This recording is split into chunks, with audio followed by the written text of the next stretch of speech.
በስመ አብ ወወልድ ወመንፈስ ቅዱስ አሐዱ አምላክ አሜን። አንድ አምላክ በሚሆን በአብ በወልድ በመንፈስ ቅዱስ ስም መጋቢት 25 በዚህች ቀን ከ72ቱ አርድእት አንዱ የከበረና የተመሰገነ ሐዋርያ አንሲፎሮስ አረፈ።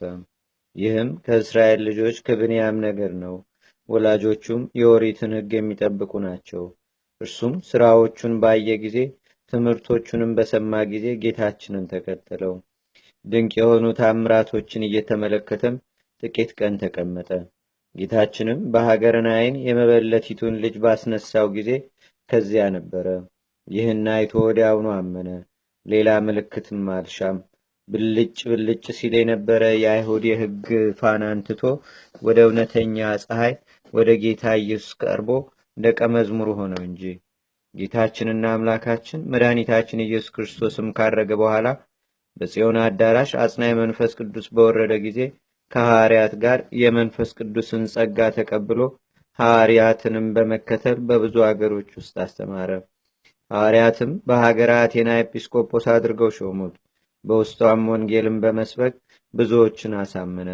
የክርስትና ጥምቀትንም አጠመቃቸው። በትምህርቱና በምክሩ እውቀት እንዲያድርባቸውም አደረጋቸው። በትምህርቱም ከደዌ ሥጋ ከደዌ ነፍስ ፈወሳቸው። ተጋድሎውንም በፈጸመ ጊዜ በሰላም አረፈ። በድል አድራጊነትም የክብር አክሊልን ተቀበለ። መላ ዘመኑ 70 ዓመት ነው። በአይሁድ ሕግ 29 ዓመት፣ በክርስትና ሕግ 41 ዓመት ኖረ።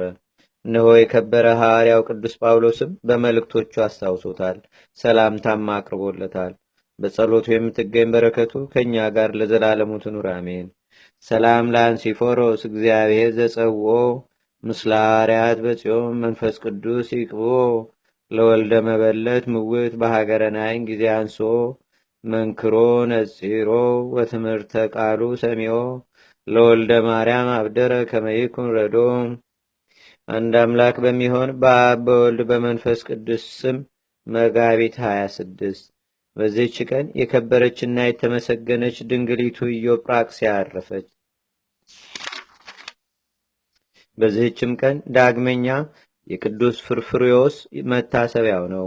በዚህችም ዕለት የክብር ባለቤት ጌታችንና አምላካችን መድኃኒታችን ኢየሱስ ክርስቶስ የደቀ መዛሙርቱን እግር አጠበ። እንዲህም አላቸው፣ እናንተም ለባልንጆቻችሁ እንዲሁ አድርጉ።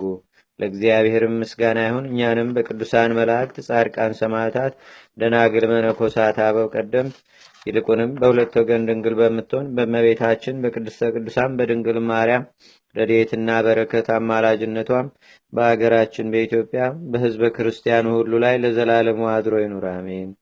ዛቅረብኩ ማሌታ ዘኪራ ይላፈ ምድለተጸምዱከ ዘልፈ ለላነብብ ተወከ ዘንዴቴ መጽሐፈ እንተረሰይ ከግዚኦ ጸሪቀ መለት ውኩፈ ምላቡ ውላን ዘተርፈ ነቢያት ቅዱሳን ሐዋርያት ሰባኪያን ሰማዕቶ ጻድቃን ደናግል አዲ ወመነኮሳት ሄራን ባርኩ ባርኮ ጉባኤ ዛቲ መካን እስከ አረጋዊ ልሂቅ ወንዑስ ሕፃን ለዘጻፎ በክርታስ ወለዛ ጻፎን ዘይደርስ ለዛ አንበቦ ለዘተርጎሞ በልሳን አዲስ ወለዘሰማ ቃሎ በእዝነ መንፈስ በጸሎተሙ ማርያም አራቂተ ኩሉ እምባይ ስቡረ ይማረነ ኢየሱስ ክርስቶስ አቡነ ዘበሰማያት